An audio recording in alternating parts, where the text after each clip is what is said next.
All right, guys, I'm Robert. I'm here with Tom Stamp. You can't see him, but when he inserts this picture right here, you will be able to. Oh, you want to get the peace sign in there? Get the peace sign in there. All right. When you see that picture that Tom inserts in the video, you'll know he's here.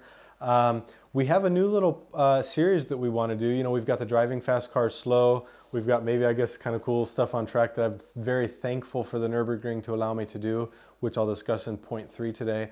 But this is going to be something along the lines of the Q&A Blitz. If you can think of something like that, let me know. It's 3 quick questions that I can answer, so it's not a 20-minute video of Q&A, but 3 quick questions that I can answer that you guys have that pertain to Apex, myself, driving on the Nürburgring, my cars, our cars, whatever you guys want to know about. Feel free to ask them, and we'll try and do it maybe once a week, a quick blitz through 3 questions.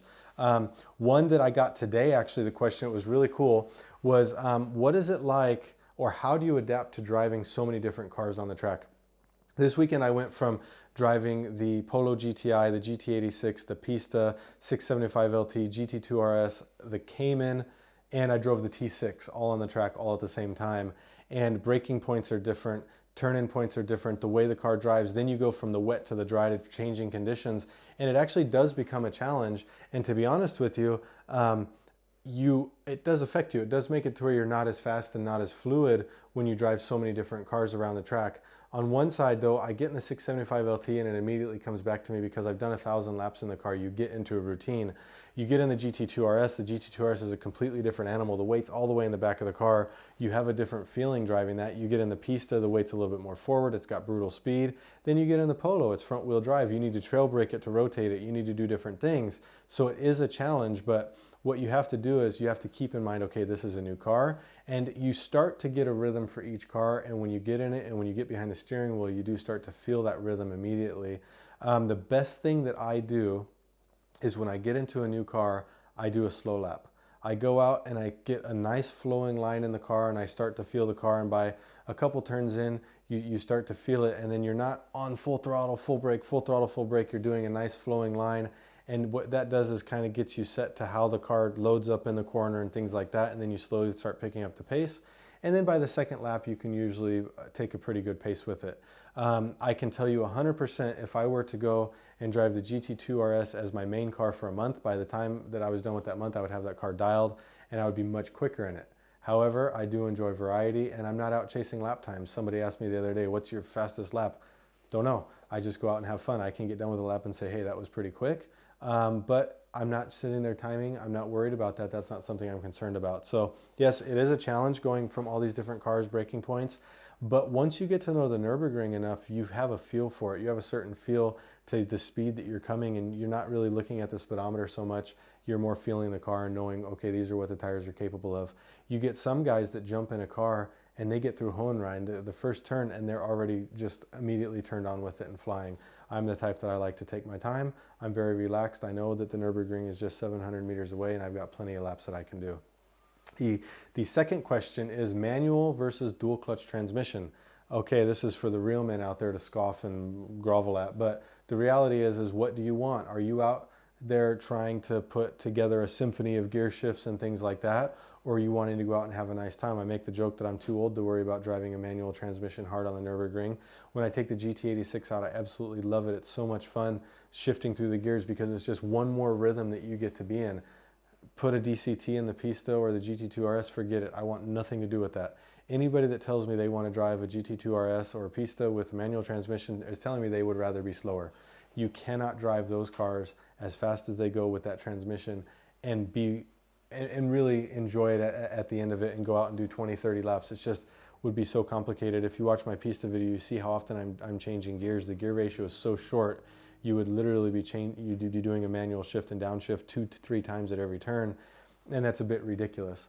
But that's what the dual clutch transmission is for. It's designed to make fast cars even faster. Obviously, when you get into the GT86, E36 M3s, these guys love them, but some of them have a little bit longer gear ratio. Even the E92 M3 people are enjoying the manual transmission, but that's about the point where I start to say, switch me to a dual clutch transmission. And a dual clutch transmission, whereas it's easy to select the paddles, it's also still very easy to be in the wrong gear because it is just a little flap away. You can put yourself in the wrong gear very easily. With a manual transmission, you're more consciously putting the effort into switching gears, so you're probably going to be in the incorrect gear less often than with a dual clutch transmission. So I think both of them have their place. I will be building my E30 M3 with a manual transmission, and that's because that's a car that I'm not out, that I see myself pushing. That's a car that I want to out and go have a really nice time with, have a lot of fun with, and manually change the gears. And that's the kind of a car I want to enjoy the Nürburgring with at a slower pace. Put it, you know, nice corner speeds and everything like that, but not so much emphasis on the perfect lap time, or the perfect lap, I guess I should say. The last thing in the question is, why do I keep cutting my videos at Breidscheid? That's actually come up, probably one of the most asked questions. A lot of people don't realize this, but there is a speed limit in Breidscheid. It goes, knocks down as you're coming down into Breidscheid to 70, and I think even 50 through Breidscheid.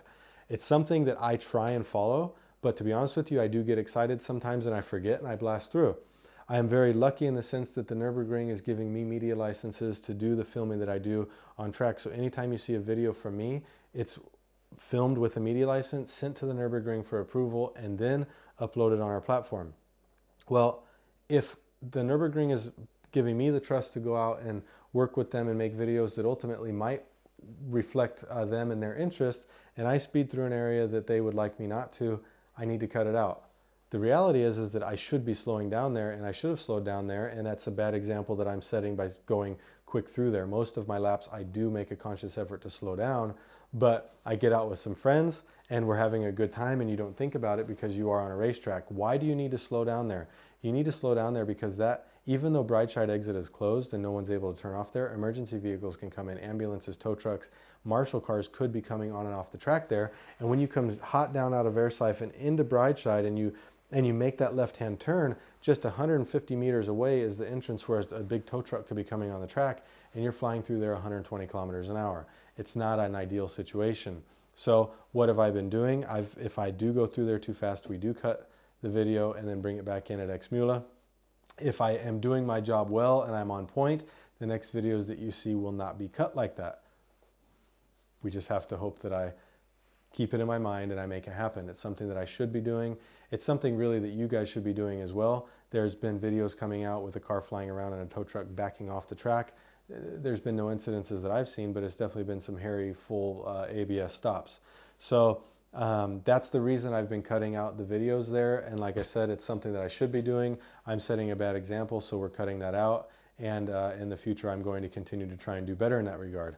That's the 3-question blitz. I hope you guys liked it. Let me know what you guys might have in the comments below, because I'm happy to do these, like I said, once a week. Come up with some cool content and we'll make the video. Catch you guys later.